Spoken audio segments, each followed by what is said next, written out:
सीधी तस्वीरें आपको दिखाते हैं स्पीकर सम्मेलन से, जहां पर अमित शाह ने उद्घाटन कर संबोधन कर रहे हैं। क्या कुछ कह रहे हैं, आइए सुनवाएं। विनय कुमार सक्सेना जी और आज देश भर से पधारे हुए विधान सभाओं के, विधान परिषद के सभापति,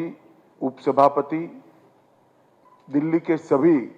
चुने हुए गण, सांसद महोदय, विधायक, पूर्व सांसद और उपस्थित सभी गणमान्य लोगों को मैं आज के कार्यक्रम में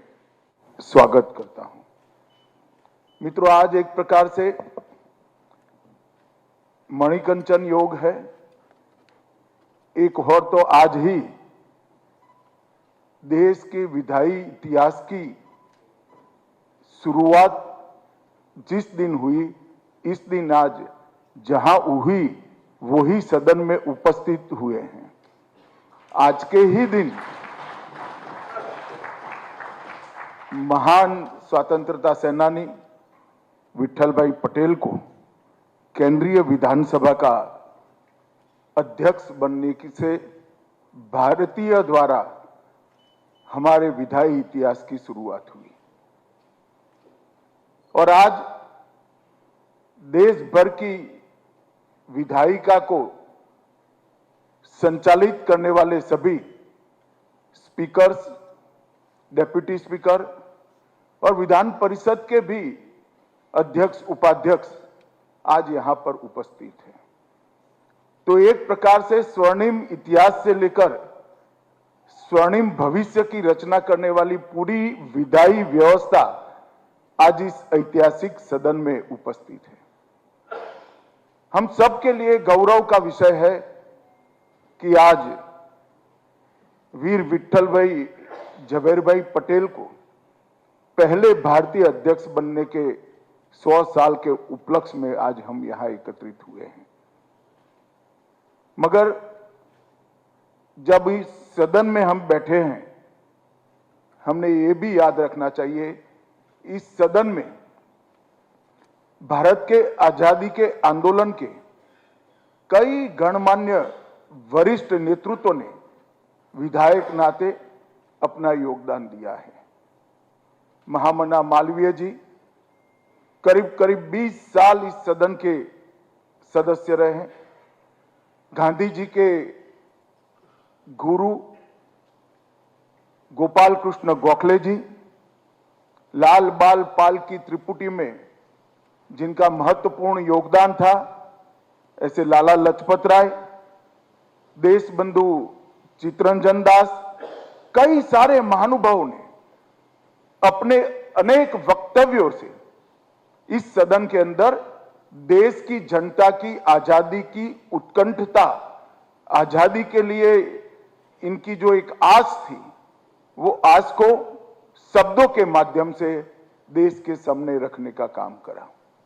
मेरा आग्रह है विधानसभा अध्यक्ष जी से कि सारे महानुभाव के विधानसभा में दिए हुए भाषणों का संकलन देश की सभी विधानसभाओं में उनकी लाइब्रेरी में उपलब्ध कराना चाहिए, जिससे दिल्ली की ये विधानसभा में किस प्रकार से आजादी की आल्हेक जगाने का काम हुआ था, वो आज के युवाओं तक और आज के विधायकों तक पहुंच पाए, ये जरूर करना चाहिए। मित्रों, आज यहां आने से पहले एक सुंदर प्रदर्शनी दिल्ली विधानसभा ने बनाई है विठल भाई पटेल की जीवनी पर, उसको मैंने देखा है। मेरा आप सभी से आग्रह है कि इसी प्रकार की प्रदर्शनी भारत के पहले भारतीय स्पीकर की सभी असेंबली में लगाने का प्रयास करिए, जिससे न केवल विठल भाई की जीवनी के बारे में, उनके कर्तृत्व के बारे में, परंतु आजादी के इतिहास के बारे में भी देश के सभी विधायक, विधान परिषद के सदस्य और देश के युवाओं को जानकारी मिले। यहां पर एक विठल भाई पटेल की प्रतिमा पर पुष्पार्चन का भी कार्यक्रम हुआ। मित्रों, जब विट्ठल भाई पटेल की बात करते हैं तो हम गुजरात के लोग बहुत गौरव के साथ कहते हैं, दो भाई ऐसे गुजरात ने दिए थे जिसने एक ने स्वतंत्रता आंदोलन में गांधी जी के साथ कंधे से कंधा मिलाकर दिन रात एक कर दिए, और दूसरे भाई विट्ठल भाई पटेल ने भारत के विधायी परंपराओं की नींव डालकर आज के लोकतंत्र का काम करने का। जब देश सरदार पटेल को याद करता है तो कई बार उनकी आभा प्रतिभा में विट्ठल भाई का योगदान बहुत छिपा रह जाता है, परंतु जितना महत्व देश को आजाद करने का है उतना ही महत्व देश को आजादी के बाद लोकतांत्रिक तरीके से चलाने का है। और लोकतांत्रिक तरीके से देश को चलाने की भारतीय नींव, भारतीय विचार के आधार पर नींव डालने का काम अगर किसी ने किया तो निसंकोच कह सकते हैं वीर विट्ठल भाई पटेल ने किया। एक मजेदार किस्सा है, सरदार पटेल और विट्ठल भाई दोनों पेशे से वकील थे। उस जमाने में दुनिया भर में वकीलात करने वालों के लिए हाईएस्ट डिग्री बैरिस्टर की मानी जाती थी और वो इंग्लैंड से मिलती थी। वल्लभ भाई ने बैरिस्टर की डिग्री के लिए अप्लाई किया और वल्लभ भाई का परमिशन भी आ गया, मगर उस जमाने में डॉक्यूमेंटेशन इतना ठीक नहीं होता था, तो परमिशन जाने का वीजा सभी चीजें वीजे पटेल के नाम से आई, वल्लभ भाई झवेर भाई पटेल। अब आने के बाद वल्लभ भाई को मालूम पड़ा कि विट्ठल भाई के मन में भी बैरिस्टर बनने का विचार है, तो उन्होंने बड़ी सरलता से कहा कि पहले आप हो आइए, बाद में मैं होता हूं, और पहले विट्ठल भाई बैरिस्टर बने, बाद में वल्लभ भाई। मित्रों, विट्ठल भाई पटेल उन्होंने कई सारी परंपराओं को यहां पर प्रस्थापित करने का काम किया था, जो आज हम सब के लिए, विधायी कार्य के लिए और विशेषकर सभापति के काम के लिए ज्योतिपुंज बनकर हम सबका मार्गदर्शन कर रही हैं। विट्ठल भाई